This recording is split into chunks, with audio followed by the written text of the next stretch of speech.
the combination of normalization and the lack of a responsible government to actually address this and create a strategy for liberation is leading to our extinguishment. Mm-hmm. And this is the part that is so terrifying to me, is that we as Palestinians are being relegated to just a simple minority rather than being the indigenous people of this land.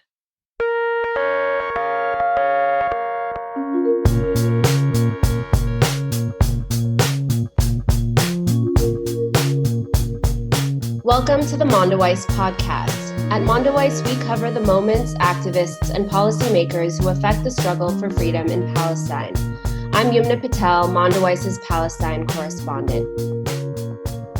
Today, we're joined by Diana Buttu, a Palestinian-Canadian lawyer and Ramallah-based political analyst.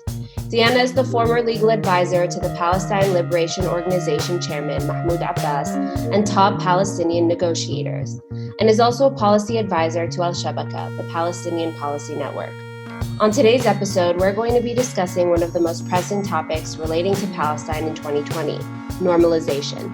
It's a topic that Diana has been extremely vocal on and has spoken with Mondoweiss about on several occasions. Diana, thanks for joining us. Thanks for having me, Yumna. So every year, Mondoweiss does a yearly recap where we look back and go over the major events this year that impacted Palestinian lives and shaped regional and international policy when it comes to Palestine. Of course, when looking back on 2020, one of the glaring issues that has affected so much of Palestinian life and the Palestinian cause is, of course, normalization. Over the past few months, we've seen a number of Arab nations normalize relations with Israel, countries like the UAE, Bahrain, Sudan, and the latest, Morocco. Normalization is a decision that has brought much anger and frustration to Palestinians and Arab citizens in the region. So just to start off, for our listeners and readers who may be new to the concept of normalization or not fully understand it, could you just quickly break that down for them and explain why normalization is such a sensitive topic for Palestinians and what it means? Certainly. Thanks for the opportunity again, Yumna. So back in the 1960s, there was a decision that was taken by the Arab League that was a uniform decision by all of the countries of the Arab League to not establish relations with Israel. And so that was what was called the Khartoum Three No's. And one of those no's was the idea of no to normalization, meaning that none of the Arab states were going to establish and have normal relations with Israel, provided as long as Israel continued its ethnic cleansing of Palestinian lands, and as long as Israel was not allowing Palestinian refugees to return home, as long as Israel was not allowing Palestinians to live in freedom. Remember, Israel is a colonial entity, and Zionism is a colonial project, and it's a project that affects not only Palestinians, but has affected the Arab region in some way, shape, or form as a whole. And so the idea behind this was that they didn't want to have, they wanted to be a firm, unified position against Israel and sending a message to the world that Israel is not a normal state. And because it's not a normal state, they shouldn't be behaving as though Israel is a normal state and shouldn't be having trade relations, diplomatic relations, tourism, you name it, with the state of Israel. And so this was the policy for many, many years until the Camp David Accords were signed in 1979. And the Camp David Accords being signed in 79, that then sparked Egypt normalizing. That was part of the condition of the Camp David Accords, that Egypt would normalize its relations with Israel, and then followed in 1994 with Jordan normalizing its relations with Israel. Now, both of those normalizations, if you can call them that, mm-hmm. were definitely the establishment of economic, political ties, and so on. But it wasn't at all, and still is not, a warm type of relationship between Egypt and Israel or between Jordan and Israel. In fact, it's quite the opposite. That there are agreements, but they're very cold agreements, and you don't see the level of trade, you don't see the level of tourism, and you certainly don't see the level of political and diplomatic ties that we're seeing with these new normalized these new normalization agreements of 2020. Mm-hmm. Yeah, that's something that you and I have talked about before, is sort of differentiating between the normalization agreements that Egypt and Jordan have and the recent ones that we've seen with the UAE and Bahrain, these decisions that have been celebrated by these governments and sort of touted on the world stage. And can you just give us a little more insight into why we've seen such a big shift in the way that normalization is being dealt with by Arab governments and the ones that have moved forward with normalization with Israel? Look, I think the big difference is that the agreements that we saw in '79 and again in '94 had to do with the issue of land. Mm. And in '79, the Egyptians wanted to get the Sinai back, and in '94, it was getting parts of. Some people may not remember this, but there were parts of Jordanian territory that Israel was holding on to, as well as launching the Oslo negotiations. What makes this different this time around is that there was no land that was stolen. There was no war that was had or that happened. There was really nothing there. And instead, what we're seeing is that these are very serious and very deep business relations, but more significantly, these are security arrangements. And we're seeing in particular, when it comes to the UAE, that there's been a significant amount of weaponry that's been sold to the UAE, both by Israel and by the United States as well, because in the past Israel had blocked the sale of some of this weaponry to the UAE. And what we're seeing more significantly is that the Netanyahu government is trying to make it out as though Israel is actually a normal place. And the sad part is that, particularly when it comes to the UAE, that we see that they have fallen for this line, hook, line, and sinker. Since this agreement was announced in the beginning of August until the current day, we see almost daily that we're being bombarded with messages by the UAE falling over itself, just saying how much it loves Israel. And so far, this was as of a couple of weeks ago, there's been an estimated 50,000 Israelis have visited the UAE just since the first flights were established. And of course, this is during a pandemic when we're not supposed to be flying to begin with. So these are very different qualitatively because they don't involve war, they don't involve peace, they don't involve land. They really just involve security arrangements and making sure that if you scratch my back, I'll scratch yours. Mm-hmm. I think it's important to emphasize for our listeners and our readers as well that these sort of, maybe to the ordinary person or maybe to someone who's not particularly familiar with, the situation on the ground, to see, flights going back and forth between Israel and the UAE and sort of the UAE facilitating these public relationships between Arab celebrities and Israeli celebrities.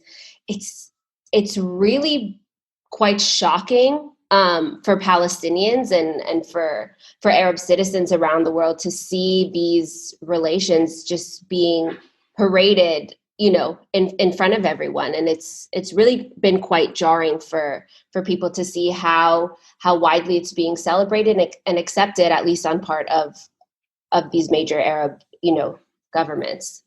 Indeed. And I believe it was Hanan Ashrawi who said that it's that she hopes that none of them feel the sting of being stabbed in the back by your fellow brother. Mm-hmm. And this is exactly what it feels like. It's as though one of the things that has been the most jarring in all of this is that they've simply accepted Israel while we Palestinians are the ones who are literally fighting with our bodies and paying the price of the occupation with our bodies.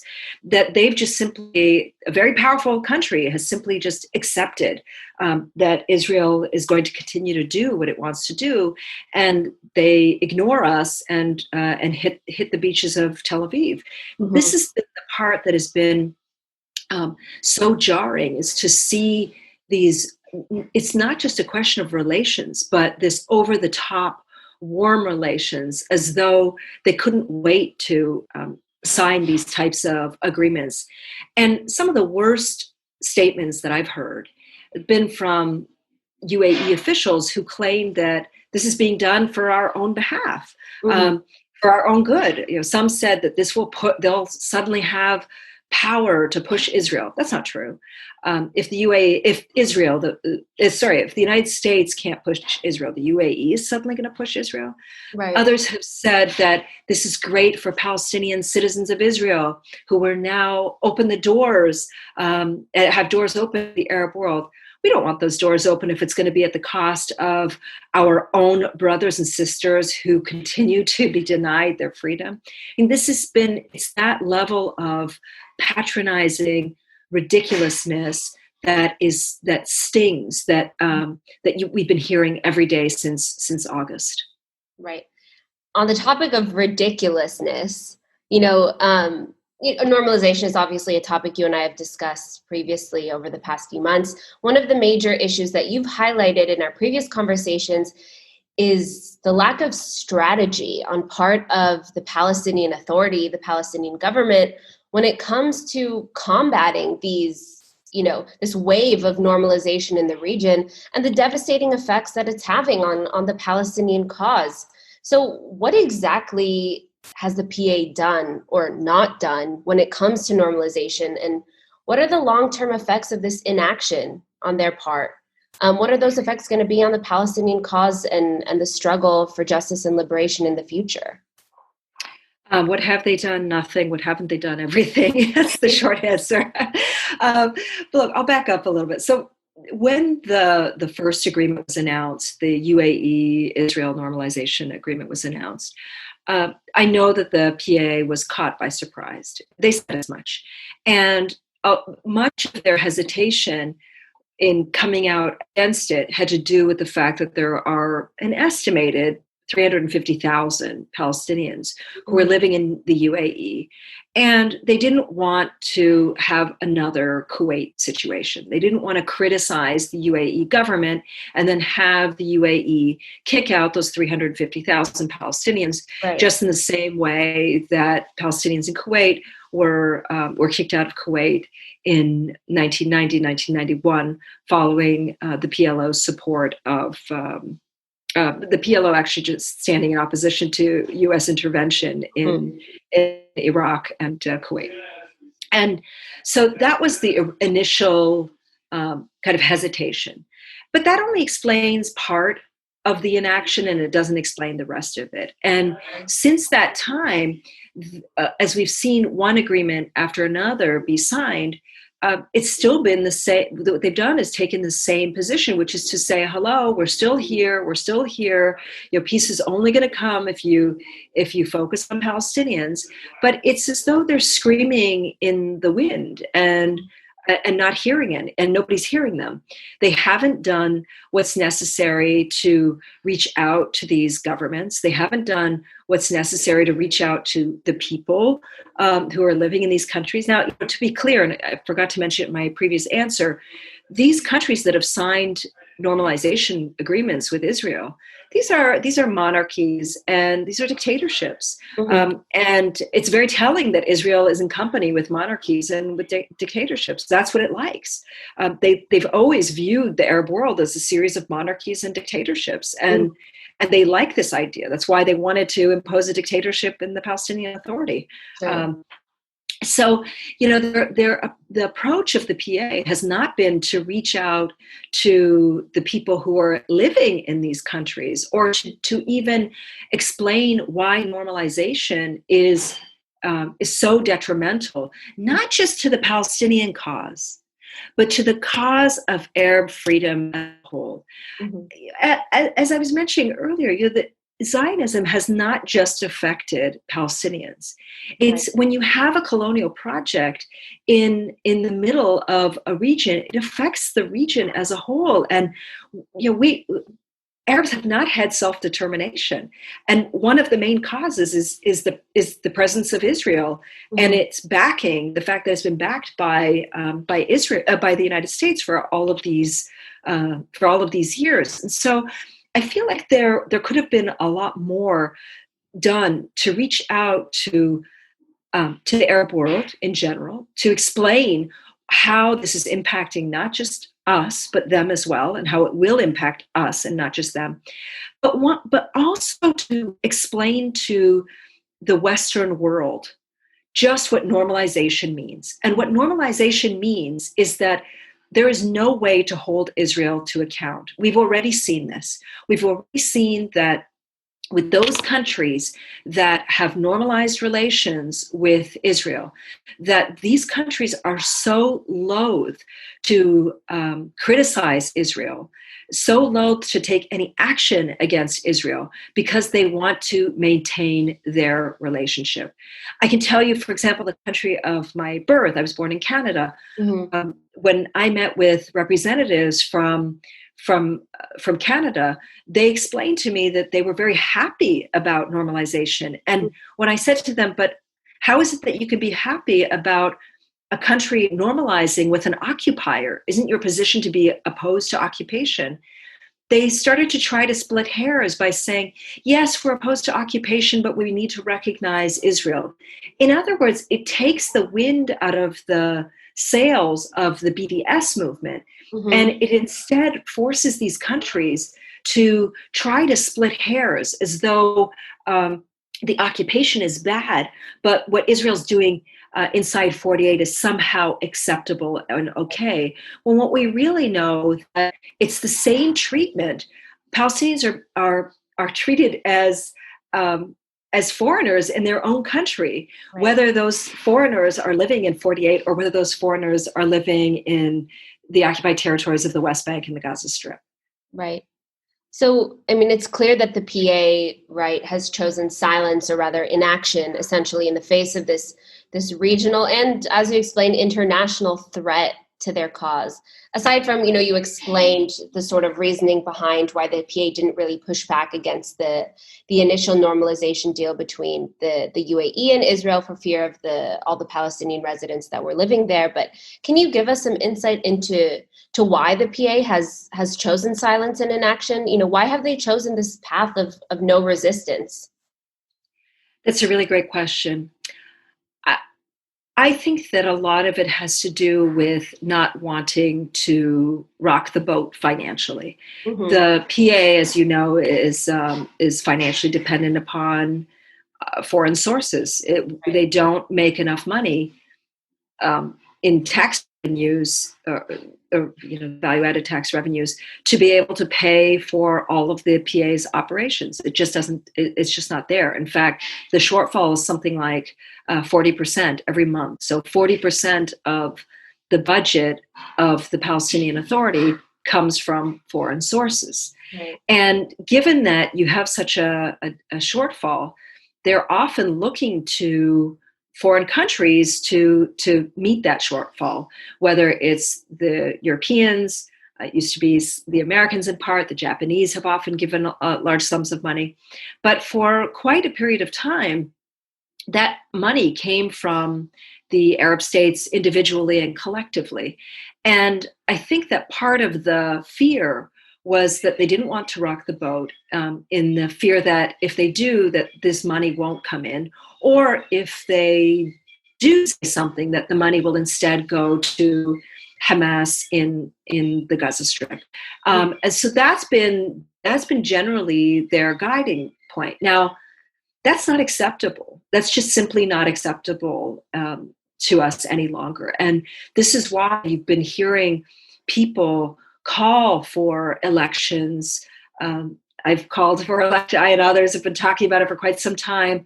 And the need to have a revitalized Palestinian national movement with new faces, and to have a revitalized Palestinian national strategy, one that focuses on putting BDS at its forefront and holding Israel accountable, rather than one that shies away from BDS and holding Israel accountable in favor of keeping the Palestinian Authority running. Mm-hmm.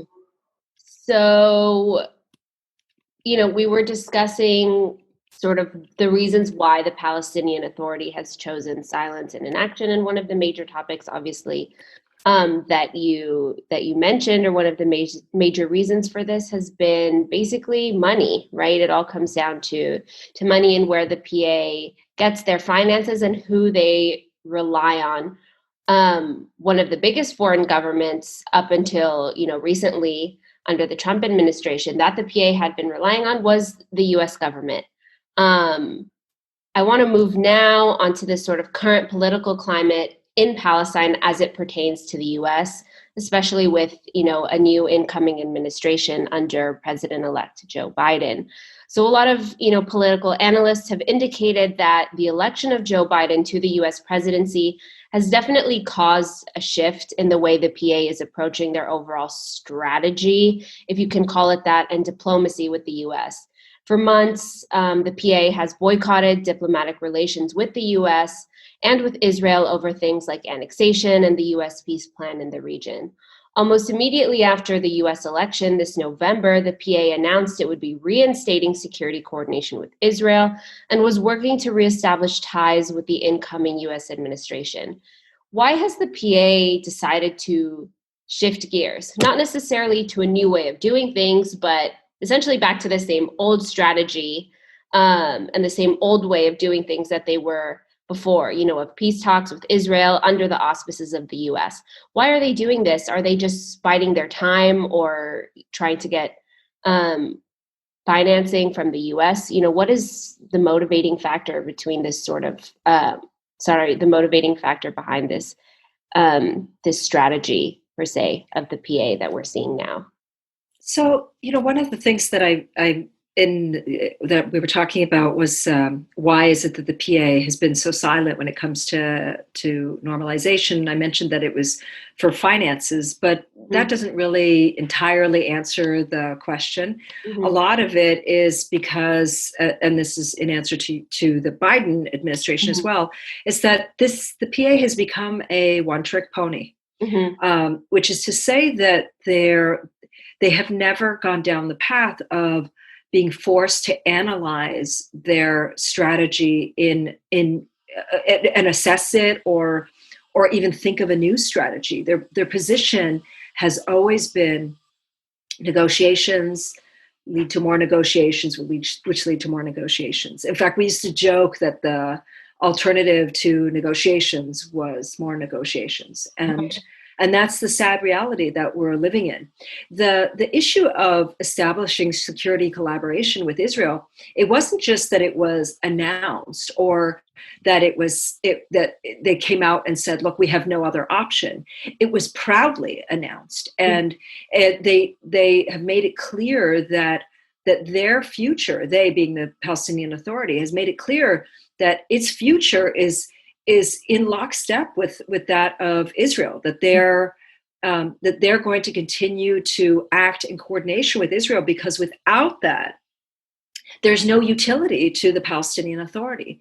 So in part, one of Abu Mazen's longtime strategies has been to show that he is the, quote, good guy, unquote. And he does this by pretty much abiding by whatever it is that the U.S. administration says.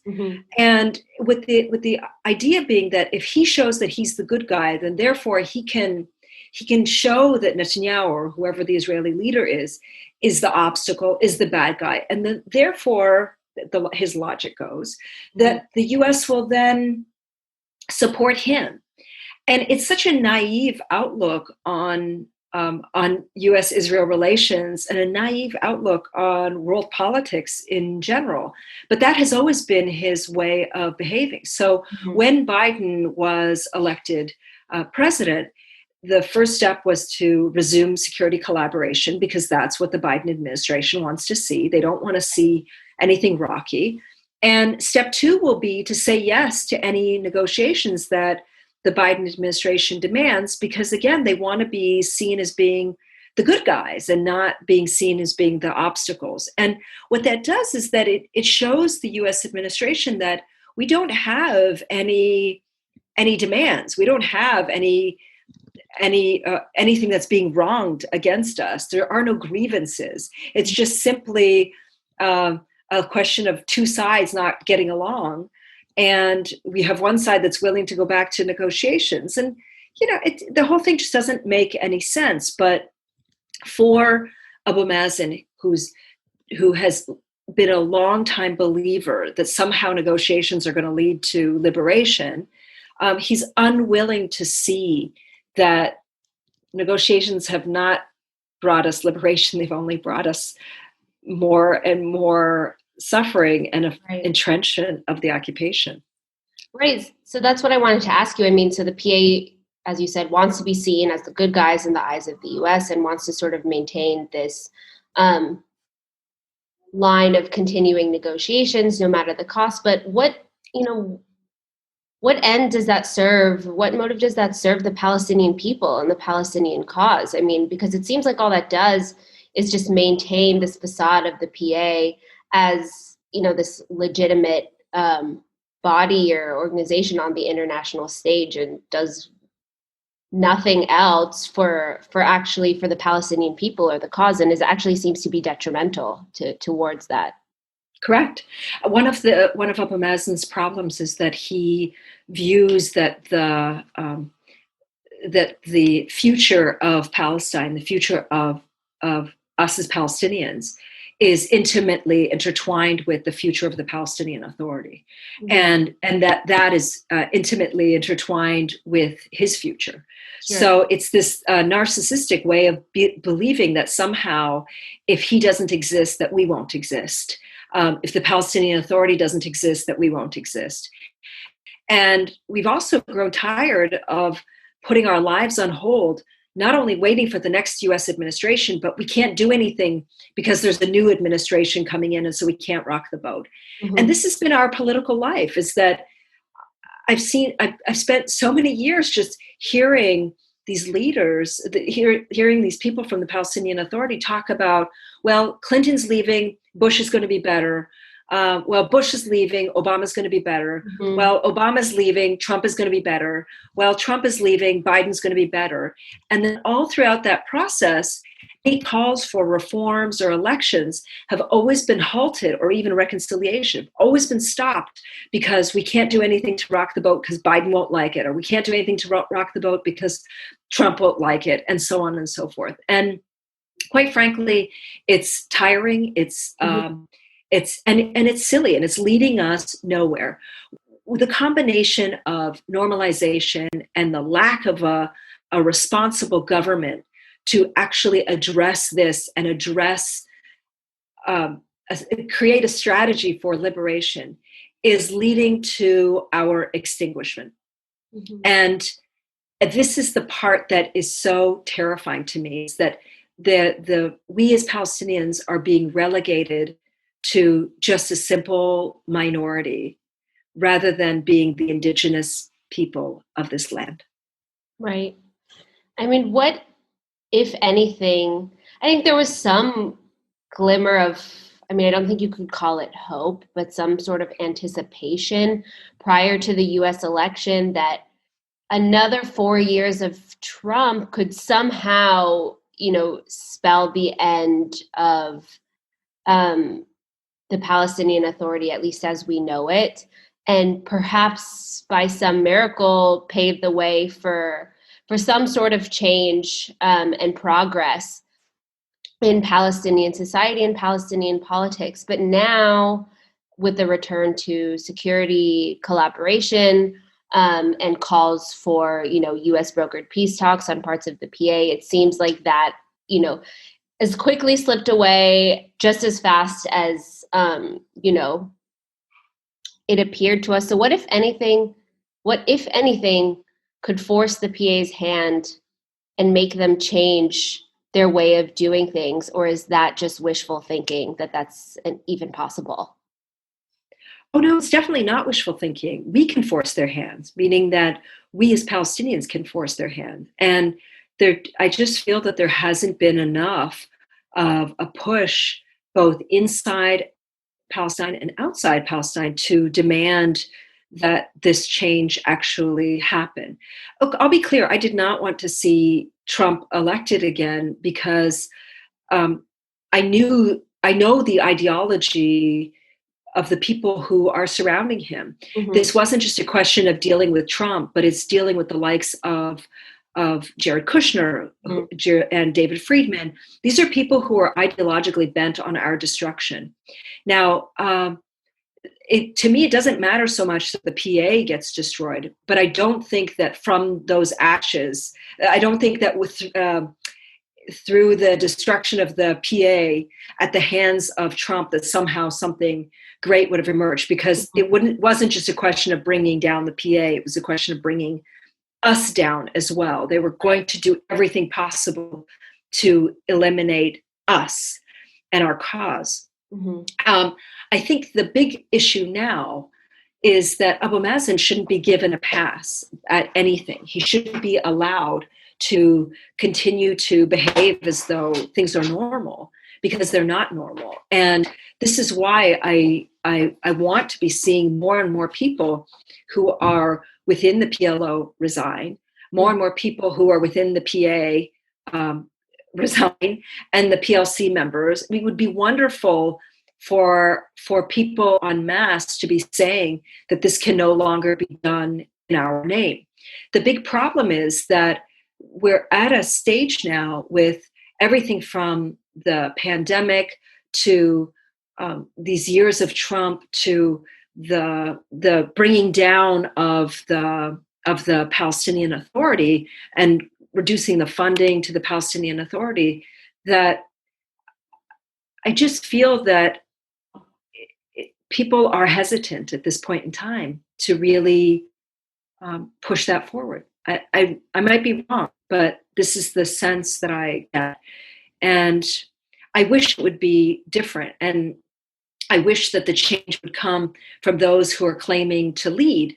But I'm no longer optimistic, because I feel that the PLO has long become just another outfit that Abu Mazen controls, and just in the same way that the PA is an outfit that he controls, and so on. And so change can happen, but it's going to have to come with him being told very clearly that he doesn't get a pass any longer. Mm-hmm. I want to ask you, sort of circling back to normalization a bit. You know, you've explained to us sort of the position that Mahmoud Abbas is in, and sort of his personality and the strategy or lack thereof that he's taken in his decades, as a Palestinian leader and in power, as well as sort of the Biden administration's approach to things that are happening in the region. It doesn't seem that after the Biden administration comes into power that, normalization is necessarily just going to stop just because Trump is going to be out of office. Could you just tell us a little more about that? How do you think normalization and this sort of trend of these normalization agreements with Israel across the region are going to continue under the Biden administration, and if the PA is going to just continue their path of no resistance? I think that they're going to continue the path of no resistance. Look, I think I'm going to try to distinguish between different people within the PA and the different thinking that's happening within the PA. So on the one hand, you have Abu Mazen, Mahmoud Abbas, and the camp around him, the people around him, who very much believe that they can't rock the boat, and that they will be on the good side of Biden, and will do whatever it takes to make sure that they remain on Biden's good side. Right. And And so that's the camp that is probably not going to do anything different when it comes to not going to do anything different. They're going to keep pushing for negotiations. I'm not so sure that normalization agreements are going to continue to be pushed, because remember, a lot of this was being pushed by the Trump administration. And so that's that. There's that camp. And then there's another camp that is also within the PA that says that now is the time to use this opportunity to think up a different strategy. And whether that different strategy is legal accountability or BDS or even other tactics, that this is the time to be doing so. And so far, it's been the Abu Mazen crowd that has won out. And the reason that that crowd has won out is because Abu Mazen's the person who's in charge. And because he tends to have a lot of people around him who follow his every word. They're afraid of what it means to not be a follower of Abu Mazen. Mm-hmm. Plus, in many ways, they have drunk the Kool-Aid, and so the problem for me is that there's never a process in which he's forced to reckon with his decisions. Instead, it's just a continuous behavior of things happening to him rather than him actually doing any action. He's never, in his mind, he's never done anything wrong. He's only ever done things right. And if things have happened that are negative, it's not his fault. It's the fault of everybody else around him.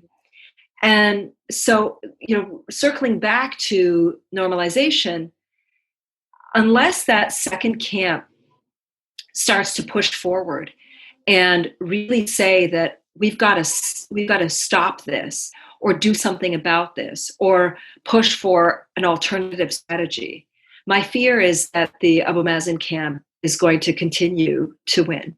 Mm-hmm. And if that Abu Mazen camp continues to win, and we sort of continue down this path that we've been on for so many years, the big question, I think, for myself and for many of our readers and listeners is, what's the long-term effect of this approach going to be on the Palestinian cause and the Palestinian people?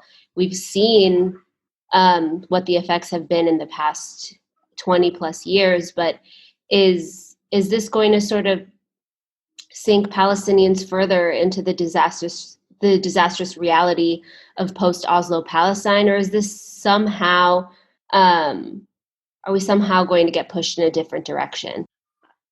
I'm worried. Mm-hmm.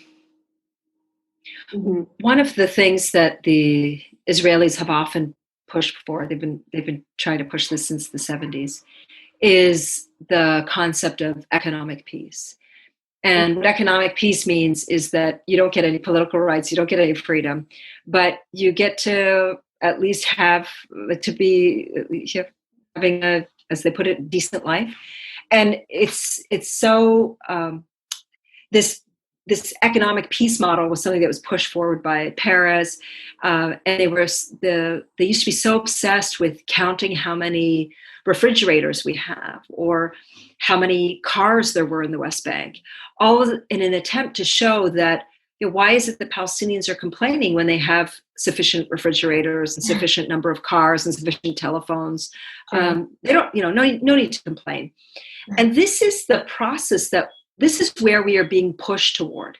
This continued emphasis on making sure that the Palestinian Authority survives and the economic survivability of the economic survival of the Palestinian Authority leads us to the process of economic peace.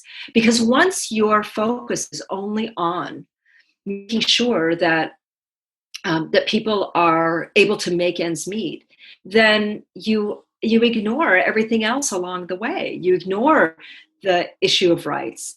And so this is my fear, is that the Palestinian Authority has been, because they've lost sight of what I'm not sure if they ever had it, but because they've lost sight of what the end goal is, and instead they've adapted themselves to just focus on the survival of the Palestinian Authority. My fear is that we're going to end up in this place where economic peace is the game. And these normalization agreements fit very neatly into that. This is why the Emiratis are making these claims and having these talking points of that they're doing it for us, because they genuinely believe that they're doing it for us. And so that's my big fear. And I think that there can be other things that can emerge. I mean, there's already a lot more talk of one state, not in this phony, because we can't have two states, we'll push for one state, not in that fashion, but in a genuine fashion that looks at decolonization as its source. There is lots of talk of that. There is a lot of talk of pushing for an anti-apartheid struggle. There is a lot of talk about widening and entrenching, actually, formalizing BDS at the higher, through in the PA itself. But unfortunately, all of those voices are, for the most part, being crushed by the Palestinian Authority, who in effect labels anybody who believes that or advocates that as somehow being traitors to the cause. The number of times that I've heard Palestinians who believe in one state being called traitors by those in the Palestinian Authority is astonishing. The number of times that I've heard that BDS just, quote unquote, won't work is astonishing. The number of times I've heard that BDS is not good for our cause is also astonishing. These are statements made by people within the Palestinian Authority itself. And so my fear is that while there are these voices and there are people who are pushing, that we have a leadership instead that is almost entirely at odds with our liberation and freedom, and instead wants to go down the path, whether knowingly or unknowingly, of falling into the trap of Israel's economic peace plan. Well, I mean, that's a lot to think about, and it's quite daunting. Obviously, we're going into this new year thinking about, what it's potentially going to hold for Palestinians and for the Palestinian cause. So thank you so much, Diana, for speaking with us and for taking the time out of your day to join us. My pleasure. My pleasure. Thanks for listening to our podcast, a production of Mondoweiss.net. Visit our site to subscribe and get our daily and weekly email newsletters covering Palestine, Israel, and related U.S. politics delivered directly to your inbox. The music in this episode is by Poddington Bear.